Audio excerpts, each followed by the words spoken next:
We can also extend connectivity eastward. Unfortunately, that flank is closed because of the kind of government attitude, behavior and trajectory that India has.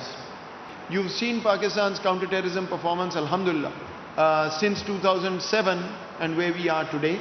And then regionally, Afghanistan is probably the best example. Even India, frankly, there is enough in the news to know that there was a conversation to see whether there's any way forward. I'm disappointed to inform you that it's very unfortunate the direction today's India is going and what is happening there. And the sooner the world opens their eyes to the fact that it has now become truly a regional threat in the way that India is behaving and has a conflict with every single neighbor. ताज़ा तरीन videos के लिए हमारा YouTube channel subscribe करके bell icon press करिए ताकि आपको मिले हर अपडेट सबसे पहले।